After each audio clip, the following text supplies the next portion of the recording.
Hi everyone, welcome back to the channel. Today we have something special for you. A natural English conversation between two friends as they share their daily life routines. But this isn't the usual small talk. Their conversation is full of personal habits, unusual details, and even some hidden emotions. By listening, you'll not only improve your English, but also feel like you're overhearing a real, authentic exchange between two people. So relax, listen closely, and let's begin the dialogue. You know what I did this morning? I spent 15 minutes trying to balance an apple on my head before breakfast. On purpose? Of course. I call it my gravity check. If I can stand still enough to keep it there for 30 seconds, I know my mind's calmer than it feels. That's unconventional. My mornings are the opposite, completely structured. Wake up at 6:18, brush teeth, 2 eggs exactly 7 minutes boiled, and black coffee. 6:18? That's oddly specific. Yeah, it started by accident years ago. My alarm was set wrong one night, and somehow the number stuck. Now 6:18 feels sacred, like the universe hands me a reset button every morning.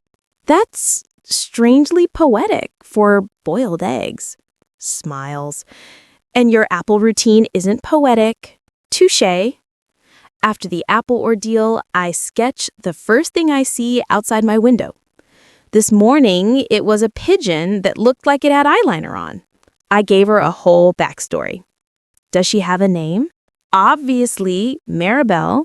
She works nights, she smokes clove cigarettes, and she doesn't trust sparrows.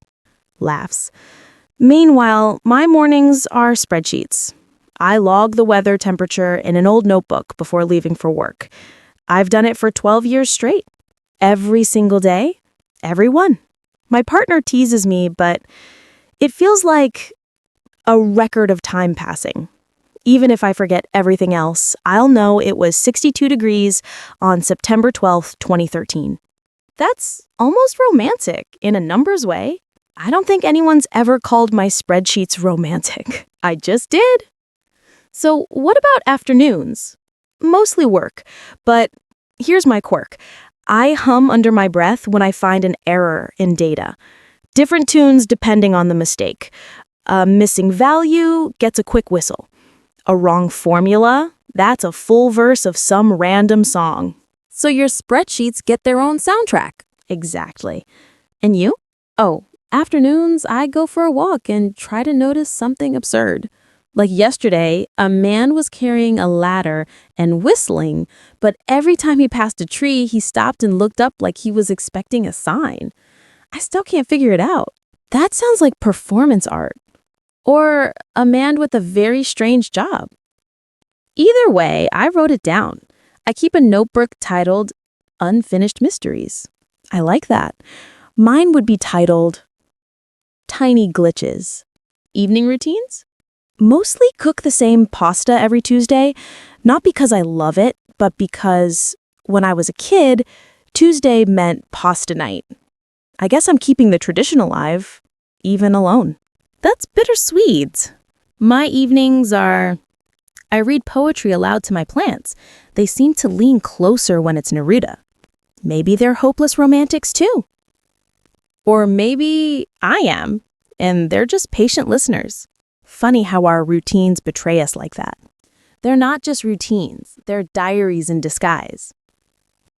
Then I suppose my weather logs are proof I was here? And my apple balancing is proof I wanted to be still, even for a moment. Maybe that's why we cling to these odd habits, to remind ourselves we're not just passing through. Exactly. Little anchors in the drift. You ever realize your whole day is just a string of tiny rituals you invented without noticing? Like what? Like, I can't start work until I rearrange the pens on my desk by color. Blue to the left, black in the middle, red on the right. If even one pen is missing, I feel like the translation will come out wrong. Superstition disguised as organization. I respect it. What about you? You've got to have something. Oh, I've got plenty. Before every night shift, I eat half an apple. Just half. I don't even like apples that much. Why half? My first month as a paramedic, I was running late and only had time to eat half. The shift ended up weirdly calm. Fewer emergencies, everyone survived. Now I'm stuck with it. So you think the apples saved lives? Or maybe it saves me from jinxing things. That's fascinating. I mean, I talk to my kettle before it boils. You talk to your kettle? Yeah, I whisper, "Come on, don't hiss today," because if it whistles too loud, my neighbor bangs on the wall. He thinks I boil water just to annoy him. That's oddly specific. It's oddly true. What about mornings? What's yours like after a night shift? Mornings are brutal. I shower with the light off. Complete darkness. The sound of the water helps me forget the night. Sometimes I imagine it's rinsing other people's panic off me. That's heavier than I expected. You asked. What about you? Mine's lighter. I read one line of poetry before breakfast. Doesn't matter what book, just one line. Today it was, "Even the stones have dreams." I let that echo while I ate cereal. Huh. Stones dreaming. That sounds like night shift hallucinations. Maybe that's why I like it. It makes reality wobble a little. Do you ever get tired of your own routines? Sometimes, but then I realize they're breadcrumbs. They prove I'm still moving forward, even if the days blur. That's how my apple feels. A ridiculous marker of time. Tell me one more secret ritual.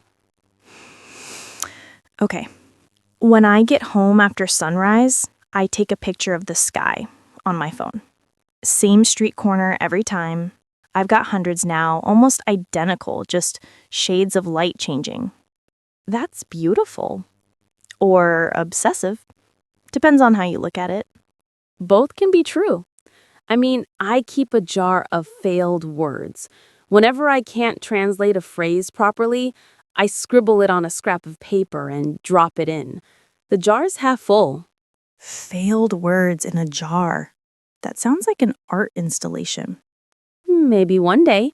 For now, it's just proof that language sometimes fights back. I like that. My version would be failed patience, though. And that doesn't belong in a jar. But you remember them. That counts as keeping them, in a way. Maybe. Or maybe my apple trick isn't working as well as I think.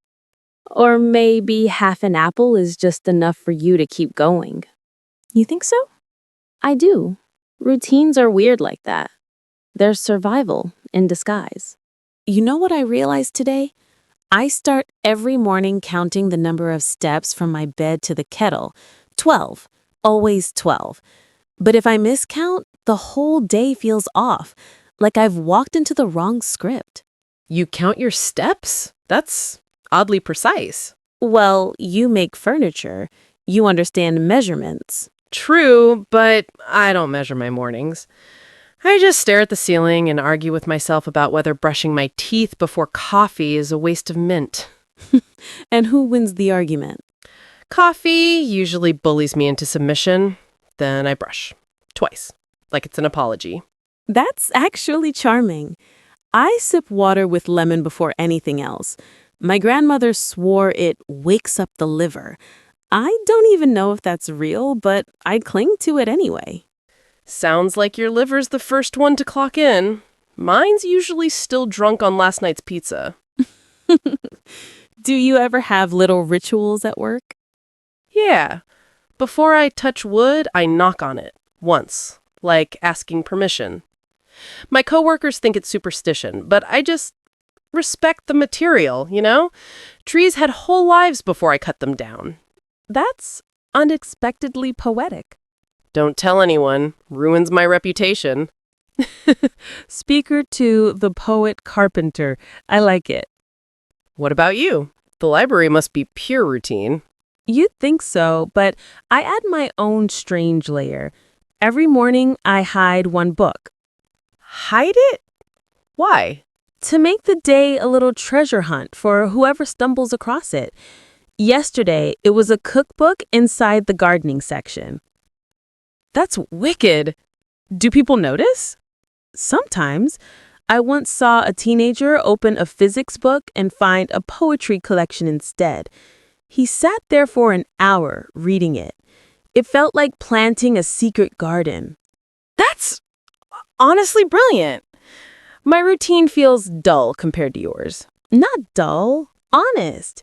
There's beauty in brushing your teeth twice just to make peace with coffee. You're romanticizing my laziness. No, I'm romanticizing survival. Little negotiations we make with ourselves.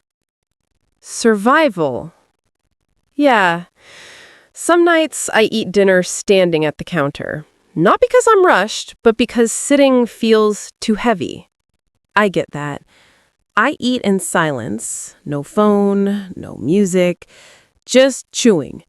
It makes me feel present, but also exposed.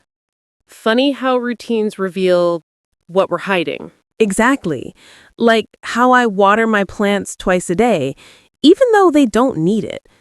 I think I'm trying to keep something alive in myself. And I sharpen pencils I never use. Just the act of sharpening feels like resetting. Maybe we're both guarding small pieces of order. Or creating illusions of control.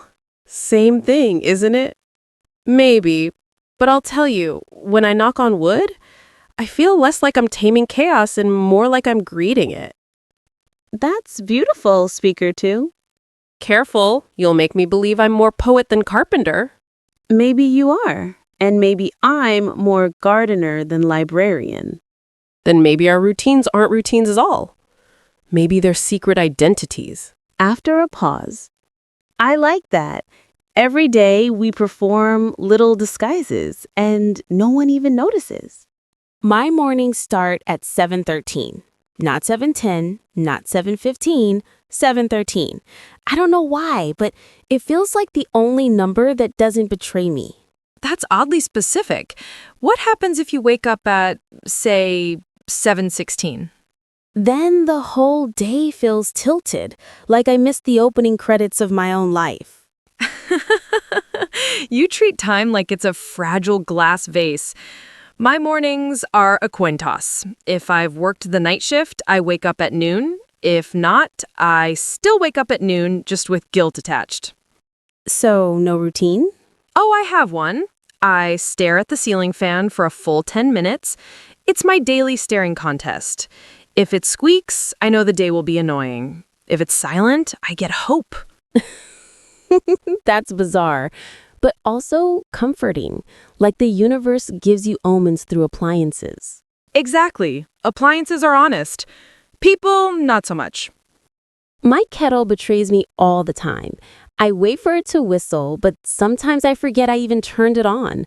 I'll find it hours later, cold and silent, and wonder how many other things I let go cold without noticing. You sound like you're talking about more than tea. Maybe. Editing books all day makes me obsessed with beginnings and endings. Real life is just messy middles. I live in the middles. My routine is patrolling the same hallways every night, same shadows, same vending machine buzzing. I count ceiling tiles just to stay awake. That sounds lonely. It is, but also not. Loneliness becomes a routine too. You get used to the silence. Sometimes I even narrate my patrol in my head, like a podcast no one will ever hear. I'd subscribe to that podcast, The Ceiling Tile Chronicles. Catchy. What about you? Do you narrate your day? In lists. I can't fall asleep until I've made a list of everything I'll do tomorrow, even if I know I'll ignore half of it. Writing it down feels like I'm tying the world to the page so it doesn't float away. That's not just a routine, that's survival. Maybe, but sometimes I wonder if I'm just building cages with words. At least your cages are neat. Mine are invisible. Do you ever try to break them? Sometimes. I eat breakfast at midnight just to confuse my body, Or I put my shoes on the wrong feet until the discomfort reminds me I'm alive. That's ridiculous. Ridiculous works. Without it, the routine swallows you whole. You know, I started brushing my teeth with my left hand just to see if I could rewire my brain. And? I mostly spit toothpaste on my shirt, but there's a thrill in failing at something so small. That's the secret, isn't it? Routines keep us sane, but the cracks in them, those are where we actually breathe. Maybe. But sometimes I wonder if I'm just building cages with words. At least your cages are neat. Mine are invisible.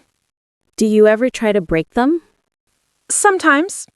I eat breakfast at midnight just to confuse my body, or I put my shoes on the wrong feet until the discomfort reminds me I'm alive.